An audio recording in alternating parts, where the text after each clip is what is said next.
Hey, what's up, y'all? This is Keenan Higgins coming to you with another and one of our final BAW exclusives dealing with Tribeca Film Festival this year. And we're talking to, like, as you know, we've been talking to the Rising Voices, and we have a Mhm. very special one to conclude our whole entire wrap up Mhm. with the lovely, the beautiful, and the very, very talented Miss Winter Dunn. Thank you so much for joining us. Oh my gosh, thank you for having me. I'm so happy that we could hang out and just chat a bit. Thanks so much. Yeah, yeah, and then I love it because like I can tell you've been a very, very busy woman, but every time I get an update on you, I'm like, oh, I love it. She's working. Aw, So just tell thank me, you. of course, and just tell me a little bit just about like like what got you into film and what got you this busy and this worked up and this just Mm. motivated to make such great black uh just narratives. Yeah. Oh wow. First off, just thank you for even just considering me in the category of a rising voice and like someone who's out here trying to make it happen. I mean, I found film really organically. It wasn't like an industry move for me. I was always in the theater. I always was a performer, and I've always been grounded and drawn to Black voices and Black stories. And so, after I graduated with a degree in theater, I was an actress, and I just knew there was something beyond that I was really interested in. And I had started directing theater, and then I got on set, and it was something about that really clicked for me.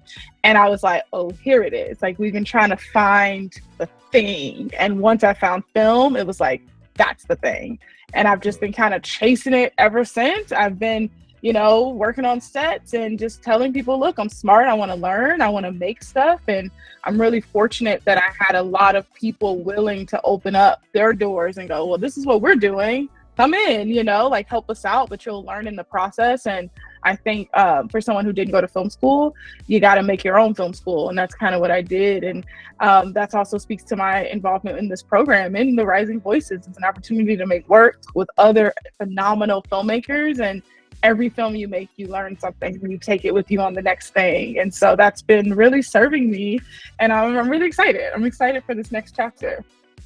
And I love that you say that each film you learn something different because Mm-hmm. that I really do feel like with each film that you've put out so far, it's just been award after award. I mean, like NAACP, like come on now, like what Thank do you you. think is important for you when it comes to like picking a theme of a film or Mm. like just like some of like the core values that you want people to take away just as an audience?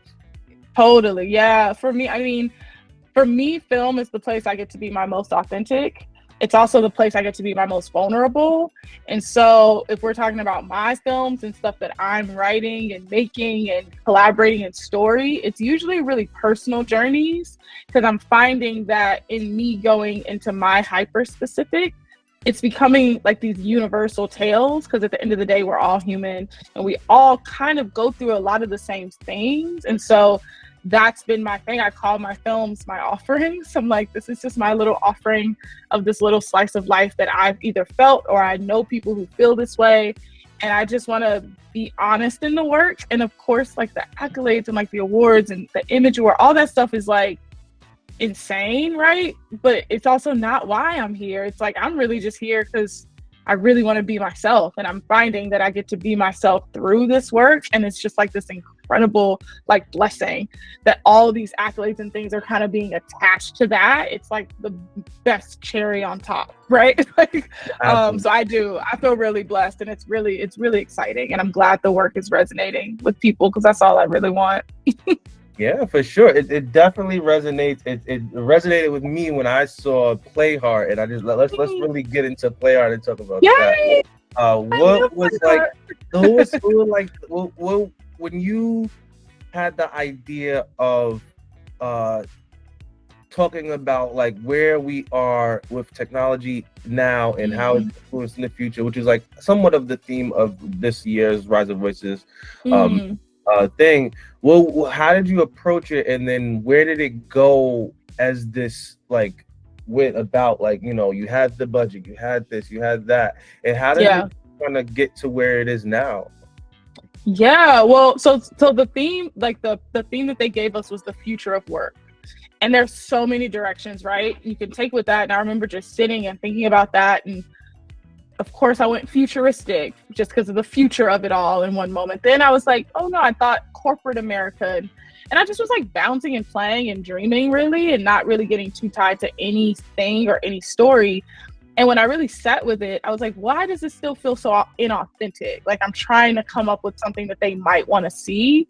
And I told myself, or I figured out for myself, like, I know artists. I've been around artists my entire life. And I also know that our work is oftentimes so hard to define because we don't check in at 9, we don't check out at 5. Sometimes we can not be working, but we're always kind of thinking, we're always kind of going, what's next? What do I want to do? What do I want to write? If we're not making, we're like, why aren't I making? Like, it, you know, like so much of our emotions and our mental state affects our work because we can't create if we don't feel open, if we don't feel free. And so that, once I kind of figured that out, it became really clear, like, oh, you're making an artist story. Like, it's our work that we're going to center as our future of work. And I collaborated with like an old time collaborator, Nikki Davis, who I love, and was like, hey, you know, I have this idea and I really want to like lock in with someone because the application was due rather quickly. And I was like, I really want to be able to like sit in it with someone and like beat this thing out and like figure it out.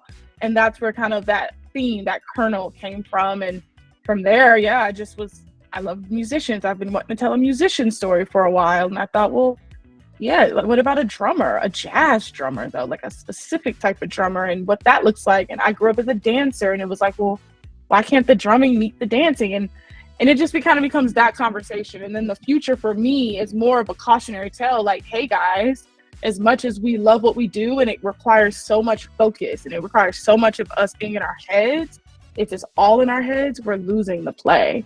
And the play is the whole point. That's why we're all here. Because at one point it was for the joy of it. And that was all we had. And so it's kind of me going, hey, if we're going to keep doing this work in our future, don't forget to play. You can work hard, but you got to play hard too. That's really important. So that was kind of how that came about. I love that. And then just how are you able to like approach this using movement and music as opposed to like using like actual words to convey this story? Oh, well, not to cut you off, but I love please cut me off. I was just saying, I love a quiet, I don't know, I think that's just kind of my aesthetic. Like, I grew up really a quiet person. People don't believe me when I say that, but I'm an only child, like single mom who worked a ton. So I spent a lot of time, I still do, like my house will be quiet all day and we'll just be in our talking, me and my dog just kind of hanging out. And so if I can tell story without needing dialogue to tell it for me, that for me is a real win. And so with this, I thought, okay, even on the page, I think some people were maybe nervous. It was a beautiful story on the page, but that performance was so key. And I only could describe it to a certain point where I'm like, you just got to trust that I know what this performance has to be. And as someone who was a dancer, a modern dancer, someone who really was able to tap into emotionality with movement and make people feel with movement, I know that work can be done. Like I'm really confident in that. And so it was all about making sure I had the right talent and the right team and making sure we're all committing fully. Because to your point, yeah, it's not a lot of dialogue in this film. And I love that. I love that you're watching people communicate through their art, because that's what we do. We make stuff and we're talking to people through what we made, you know? And I'm really proud that I do think the film sort of captures that essence of like the work speaking for you, even in times when you can't speak for yourself. So you just say, watch this. This is what I feel. Do you get it? You know? That you really hit the note. Yeah. Thank you so much. Yeah. Well, was there a body of work either at the Rising Voices competition or throughout the Tribeca, like the days of the festival, that really stood out to you outside of your own project? Well, I mean, I have to speak to it. Our Rising Voices cohort are really, all the filmmakers are so talented, and we all have such different, thanks, really, because we all have different voices. And that was for me the most exciting, to see this collection of films all very different points of view. Some people really leaning into the futuristic aspect, other people leaning into the animation and how that incorporates into this like larger tale.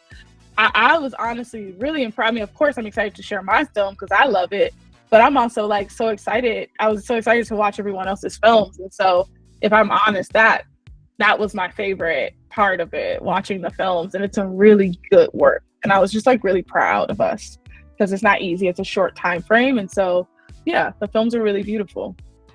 Yeah, as someone who was witnessing it firsthand, I can absolutely agree. It was just flavor after flavor and just theme after theme, and y'all all hit the theme, but all did in it a different way. It was so interesting. I can't give enough kudos to each and every one of you. That's why I was so happy to interview each and one of you. So it was great. Yeah, we'd love to talk about the work. So thank you. Oh, absolutely. Clearly I like to talk. So but to close this out, what would you say is one of the greatest messages that you want people to take away from this? And then just where does the work go from here for you? Like, what's next? What do you hope to like this to kind of push you forward? Yeah, I mean, if I could leave people with one thing about this film, it really is, it's a love letter to artists. And I know how hard it is to commit yourself to not just an artist, but to be a working artist where your livelihood and your future and your families and all of it depends on this art, making something. And I know how stressful that is. And we're fighting. Artists are fighting to do what we do. And so if anything, I would be speaking to them and say, hey, I see you. I know it's hard. I know you gotta focus. You gotta tap in. That's the nature of it. But don't lose yourself so far in it that you no longer have fun with it. Like, that's really the point, is that we love what we do. Don't lose that love. And love on each other, love on your collaborators, love on your people. I had my team, my actors, Daniel D. Smoke, Alexis Floyd, my DPs, my composers. It's like, we've been saying from day one, it's a love thing, and it always will be for me. If I start losing that love, then I got to reevaluate why I'm here. So that's something I would definitely want to leave with the folks in regard to Play Hard. And then for me next, I mean, I'm trying to do it all. I'm embarking on this TV journey. I think next year that'll be opening up for me, which will be really exciting.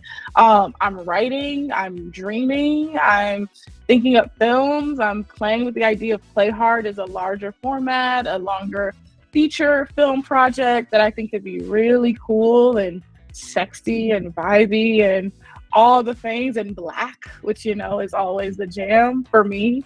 So yeah, I'm excited. I think, going into 2025, ending out this year strong, but I think I'm walking into a really cool season, and I just want to keep making good work and keep expressing myself through it. So yeah. Listen, I cannot wait to let this working artist continue to work. So please go be great. But thank you so much for setting some time around for us to really just chop it up and really get into this side of the film industry that I just see as a burgeoning, beautiful Black area for us to like propel it. So thank you. Yeah. Thank you so much for having me. I really appreciate it.